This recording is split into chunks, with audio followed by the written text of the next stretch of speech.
guys, we're out here at the Morena Terrace project.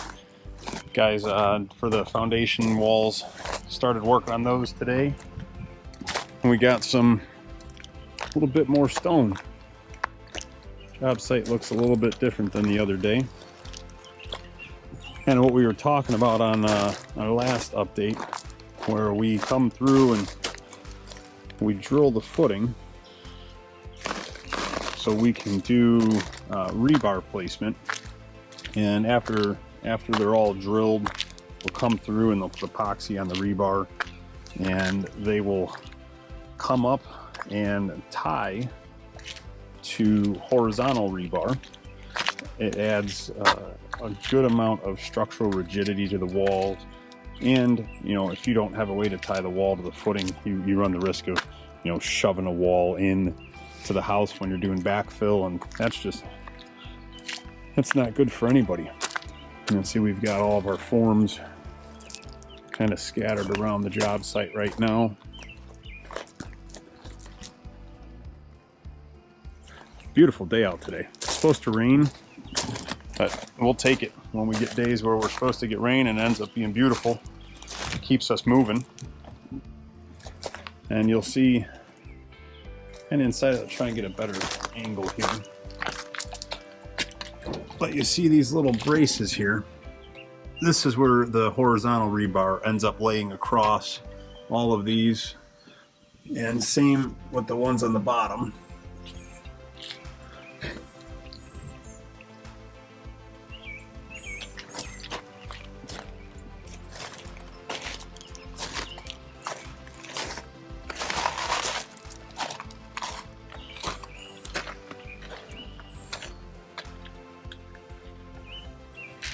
Kind of gives you an idea looking through the forms.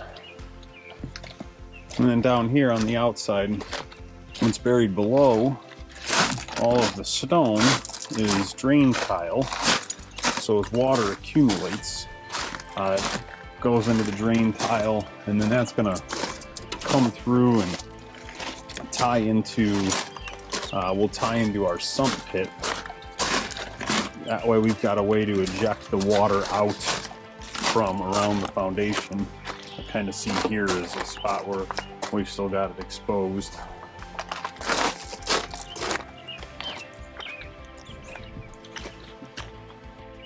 And this kind of gives you a better idea of how much we're going to have to fill here. So this bottom corner, the wall height actually is the same is that wall height in the back of the house here. That's going to be where our walkout's at. And these 4 pads here are the load-bearing pads for the patio that'll be up on the main level where we walk out. I have exit door there, covered patio, and then down below, this will end up being covered from the patio above. And this is where we're going to have our door exit out here. So that'll be what will be our grade level as we come across. So you'll see we're really low in that corner, but the property line goes out quite a bit, so we'll feather down and out away from the house. And in the future, there's going to be a pool most likely placed in the back here.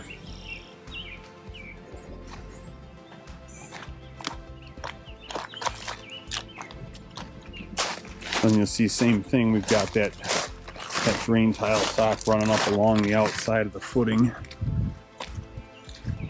You'll see these red lines. These red lines are the outside of the wall.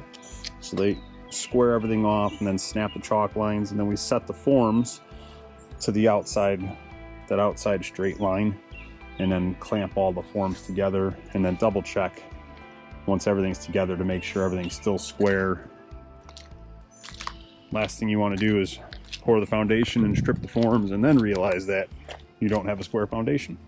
That's no fun. So we will avoid that by double checking all measurements once the forms are completed.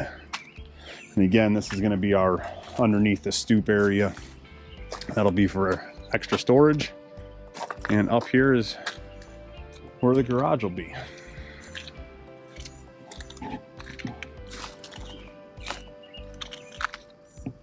Beautiful lots. Love it back here. A lot of nature and everything off in the back. All back through there, and on that whole side, that's all conservancy area, so nobody can ever build back there. Straight back here is one buildable lot that's actually next to that home. Very difficult lot to build on, though. It'd probably be many, many years before somebody were to try and take that project on. And kind of everything is overgrown right now, but there's a nice pond off in the back there. Some good fishing. Yeah, that's day one of foundation update. Thank you guys for following along with the series, and we will continually do updates as we move through the process. We're hoping, today's Tuesday, we are hoping to be pouring concrete on Friday, and hopefully in about 3 weeks we'll start throwing some lumber around, start actually making it look like a house.